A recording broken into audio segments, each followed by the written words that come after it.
Welcome back. You're watching Newslink, and Christmas has come early for the KZN flood victims as they are finally being moved from temporary shelters. Premier Nomusa Dube-Ncube is closing the 7 remaining care centres for the April flood victims. Now, this follows the provincial government's assurance that they would be relocated by Christmas Day. Most of the victims have been placed within the Durban city centre. We've got reporter Nqobile Madlala, who is on the ground and joins us now for the very latest. Thank you very much for your time this morning, Nqobile, and perhaps help us understand, is this new temporary accommodation that these flood victims are getting, and is more permanent residency going to be allocated to them, or are the circumstances different? Help us understand. Well, at this point, Rafiwa, they are being moved to just temporal accommodation. We do know that KwaZulu-Natal had came up with areas where they are going to be building permanent structures there for these families so they can get assistance. But the aim at this point was to ensure that they do celebrate Christmas in an area that is more dignified, where they have privacy. You will remember in the past they've asked and spoken about the fact that privacy has been a major issue, especially for females and males that have lived in the same space together. But of course, we have seen the Premier speaking to some of the flood victims here, and we know that they are going to be having quite a great day. We saw cake too, Premier. Tell us about the journey getting to this point. It's been very difficult. What does it mean for these people?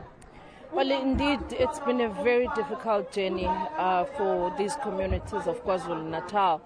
But today we are really opening a new chapter in KwaZulu-Natal where we can safely say before the end of today, the people who are living in the community halls will be history.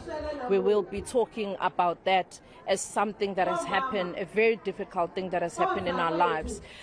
Today we are having this great Christmas lunch with the communities. We started yesterday going to different facilities where we are having these temporary accommodation for our people, having Christmas lunches with them so that at least they can feel the love and the festive that is felt by all other communities all over the world as they celebrate this important day that is celebrated by Christians. So we are really, really humbled that we've been able to pull this together as well, and we will be continuing again with all other facilities to do the same.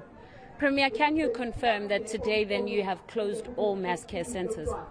Yes, yesterday we were left with 12 mass care centres, and yesterday we managed to move 6 and close 6 mass care centres, and as of yesterday, last night when we slept, we were left with 6, and today again this morning we started with that 6, and I'm very positive that God willing, nothing, no screws will come out, no wheels will come out of those trucks, and everybody would have moved by this afternoon to safe places. And you correctly say that it's been very difficult for families because they have not been united as families. You know, women were living separately from men, and it was very difficult even for children. And for us, it was very, very painful to know that the safety of those children might be at risk because you're sitting with somebody that you don't even know where they are from. So really, you know, those safe places that have been created now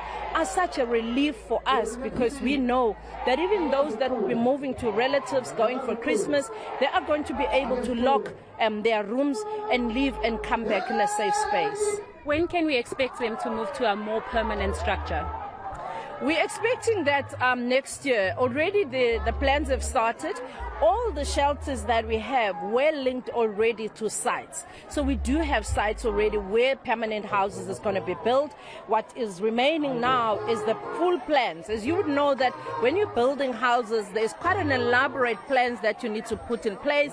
The geotechnical plans, you know, the applications that you need to do, the environmental application, and all other plans that we need. So we are going to be making sure that even those plans move with speed. They had promised us us that they will finish the plans by March or June. We impress upon them that please, can they try and bring forward all those plans so that at least by that June we start building. We're going to be building parallel to each other. We're not going to be building one at a time. All the structures are going to be built by different constructors. So we really are positive that, again, we will close the year having moved quite a bit with building those permanent houses. Premier, thank you very much for your time, but I just want to ask you before you leave, we're hearing news of Mampinsha passing away, one of the gentlemen that have played a big role in the entertainment in KwaZulu-Natal. What's your what would you like to say to the family and fans? Well, we have learned with shock the passing away, really, of our star here in KwaZulu-Natal. And in the entertainment and industry, we really want to send our deepest condolences to the family and the friends. It is our big loss to all of us. It's not just a loss for the family and friends. We are all mourning the loss of this icon. You would know that when you are in KwaZulu-Natal, when you are in Durban, it would not be Durban without Mampinsha. It would not be KZN without our Mampinsha. Really, we are saying, may his soul rest in peace, and knowing as well that he had given us his all. He's given us, a lot of entertainment.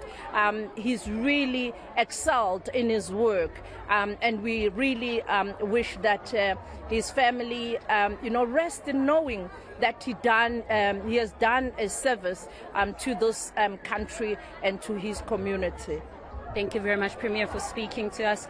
That is Premier of KwaZulu-Natal. I want to show you behind me, Rafiwa. These are the families that are currently affected. These are the families that are currently affected that are getting a space, who are going to be leaving here. We do know that they're saying that they are closing all mass care centers, and the Premier is here to have lunch with them. So it's celebratory mode. A lot of people just enjoying the time and celebrating that they will have that Christmas in a more homely environment, in a more welcoming environment. And hopefully that means those structures that they are planning to do will be built before the June. They will be built after June, and perhaps by the end of 2023 they will have permanent places. Absolutely, some festive cheer on the screen there, which is actually quite nice to see. Despite all the bad that happens in South Africa, there is some good that happens as well.